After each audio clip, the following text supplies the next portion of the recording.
Let's start with the current state of affairs in the bombing campaign against Iran. We could call them Iranian questions. Iraniana, how's that? There's been a question, is it legal? And the left has brought that up on repeated occasions, that Trump does not have authorization from Congress. But the 1973 War Powers Act says that a president just must notify Congress. Marco Rubio has done that. We notified Congress. We notified the Gang of Eight. We notified congressional leadership. It brings up another issue. We've forgotten the 2011 Libyan bombing, when there was a civil war along with some NATO countries. It was the idea of Barack Obama, the constitutional lawyer, Samantha Power, Susan Rice, Hillary Clinton, who demanded that we bomb. What difference at this point does it make? All keen critics of the current war, no one said a word, because the media was left and they supported whatever Obama did. No one said a word.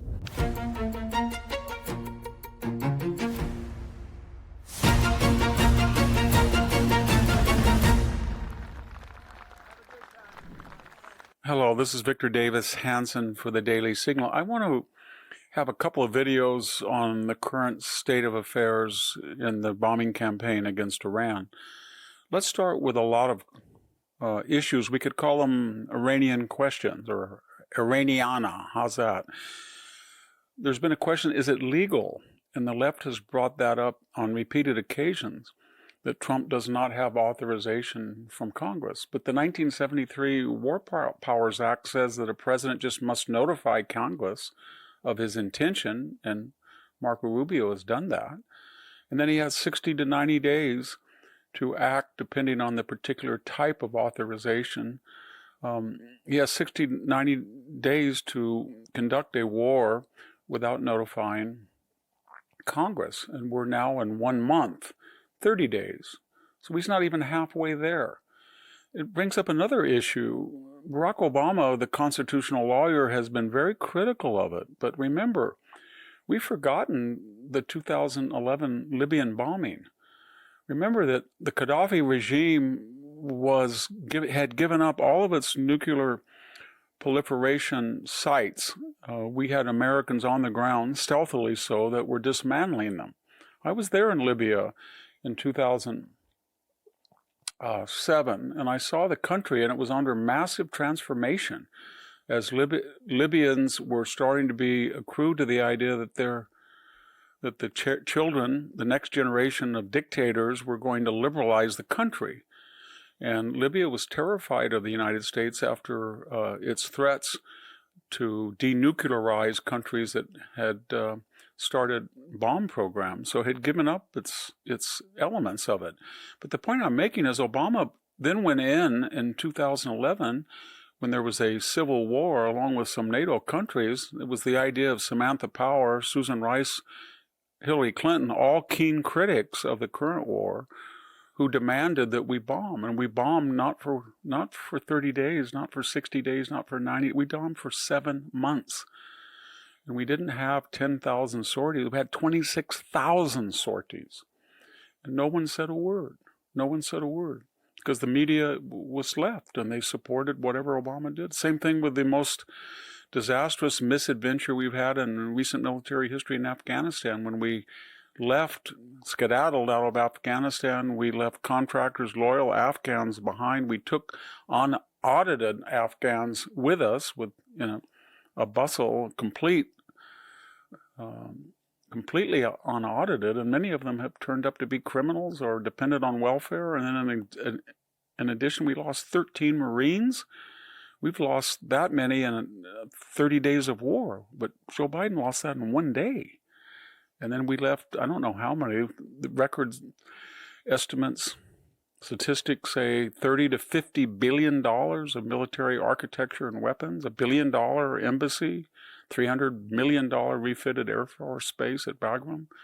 No one said a word. There was hardly any criticism. So take that with a grain of salt. The war is legal, and the hysteria about it is media-driven and as a part of the left's ability to weaken the presidency. The aims of the war, this is very important. Donald Trump listed 4 or 5 aims. He did on March 1st, he did on March 20th. We know what they were. We wanted to end their nuclear program. We're almost there.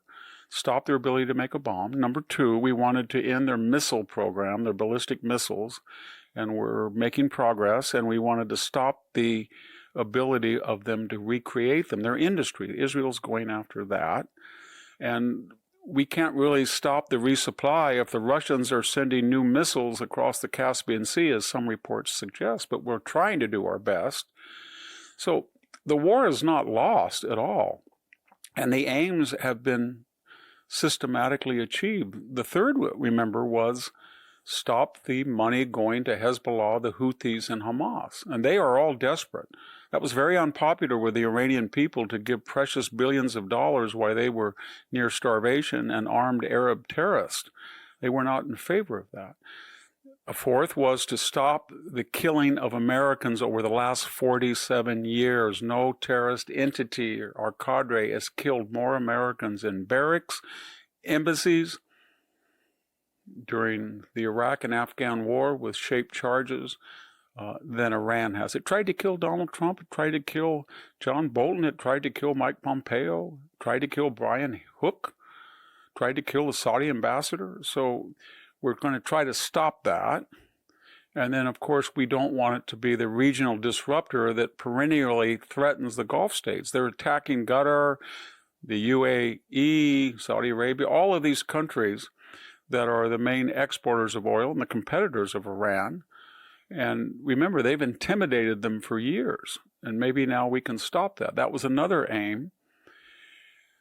And finally, regime change was not explicitly listed. That would be the optimum result. You want the regime out, because whatever damage you do, and it will be considerable, in 3 or 4 or 5, 10 years, it will be resupplied by the Chinese and the Russians. But that was not an explicit agenda item. Donald Trump said help is on the way. He mused about getting rid of these theocrats. We've decimated their military and theocratic chain of command, but we never explicitly said we're going to Iran to get rid of the government. The Israelis might want to do that. They're more proximate and more vulnerable, and that's up to them if they want to continue after we do it. That can be a dividend of our aims, but it was not an exclusive, stated, explicit aim that we went in there to get rid of that regime. And the reason why is that usually requires ground troops. We may have some ground troops, who knows? But we had these, I can use that term again, misadventures in Afghanistan and Iraq, and both were aimed at regime changes. They did not work, at least not work the way they were planned. Finally, and we're going to get to this in another video, a lot of people are saying the war is lost. Lost, hysterical. It went south. Who's to blame? All we can do is compare history. And as I said earlier, if you look at the first Gulf War, 42 days of bombing and some 4 days of ground troop. And as far as the air power, we lost 63 aircraft. 63. We've only lost one major plane. We lost 63 helicopters and aircraft and 20 airmen dead.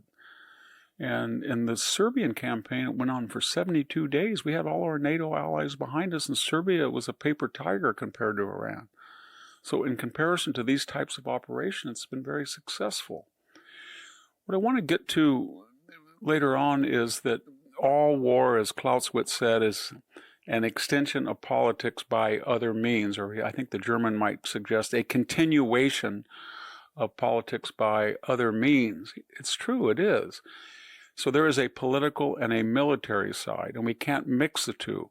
Militarily, this is a clear victory, and it will have political dividends or ill effects depending in a cost-to-benefit analysis what the American people adjudicate. In other words, when they look at this war and they say it was not an existential war immediately, but it was necessary to stop this Iranian threat of 47 years, was it conducted in a way that the pluses outweighed the minuses?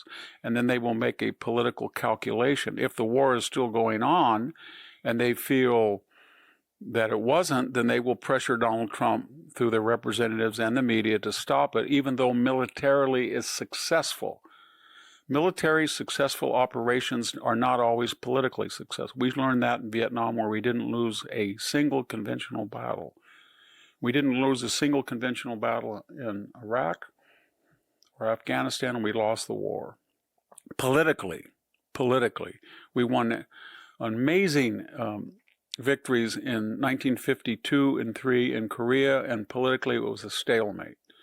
So let's not confuse the two. You can have a militarily brilliant campaign, as we're having, and you can lose this war politically. We haven't yet, but it's something to watch for. Thank you very much. This is Victor Davis Hanson for the Daily Signal. Thank you for tuning in to the Daily Signal. Please like, share, and subscribe to be notified for more content like this. You can also check out my own website at victorhanson.com and subscribe for exclusive features in addition.